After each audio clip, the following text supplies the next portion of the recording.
educational success is 70-30. 30% is the school that your kid attends, right? But it's not the first 30, it is the last 30.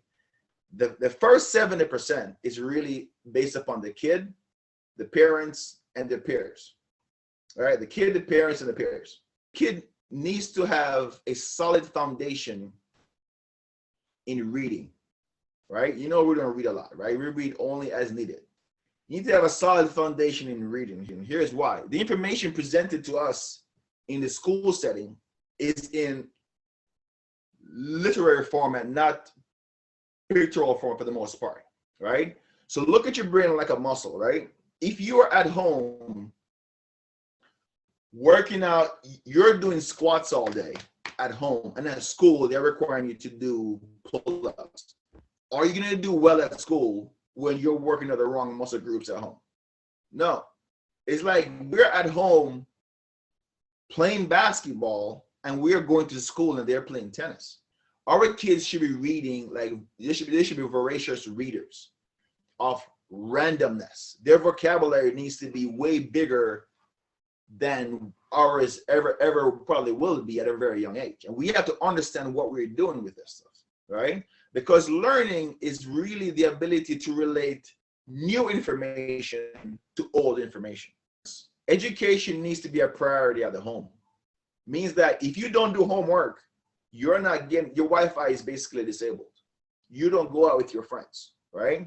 These are the kind of things that we need to be inculcating into parents, in that this is what is important, right? We need to have a stronger knowledge base. We can't be confined to what we're learning from teachers. We have to bring more information into our kids, like I said, because learning is about relating new information to old information. So the stronger knowledge base you have, the easier it is for you to learn new information. If I understand how a motorcycle works, I would have an easier chance of grasping how an airplane engine works. Role models. We need our kids exposed to more Black role models. When I grew up in Jamaica, I went to a prep school, my private school.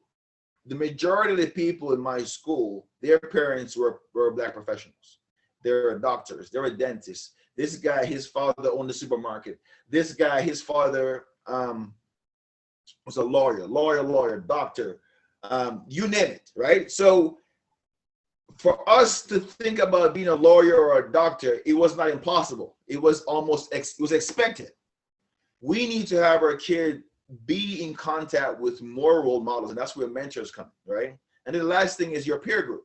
Your peer group has a stronger influence on your academic success, I would say, than your parents.